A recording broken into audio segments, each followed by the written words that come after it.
अमरीकी सदर Donald Trump का कहना है कि वेनेजुएला पर हमलों का मुमकिना दूसरा मरहला मनसूख कर दिया है। अमरीका और वेनेजुएला के दरमियान ताउन में नुमायां बेहतरी देखी जा रही है। वेनेजुएला और अमरीका के ताल्लुकात में मस्बत पेशरफ देख रहे हैं। मजीद कहा कि तेल और गैस के शोबे में मुश्तरका मनसूबों पर काम शुरू हो चुका है। बड़ी ऑयल कंपनियां वेनेजुएला में कम अज़ कम 100 अरब डॉलर की सरमायाकारी करेंगी। ये भी कहा कि सिक्योरिटी मकासद के तहत वेनेजुएला के तमाम तेल बरदार जहाज अपनी जगह पर मौजूद रहेंगे।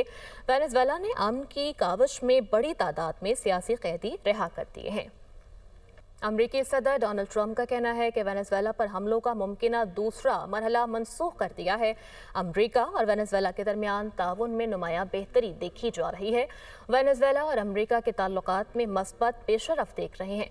मजीद कहा कि तेल और गैस के शोबे में मुश्तरका मनसूबों पर काम शुरू हो चुका है। बड़ी ऑयल कंपनियां वेनेजुएला में कम अज़ कम 100 अरब डॉलर की सरमायाकारी करेंगी। ये भी कहा कि सिक्योरिटी मकासद के तहत वेनेजुएला के तमाम तेल बरदार जहाज अपनी जगह पर मौजूद रहेंगे।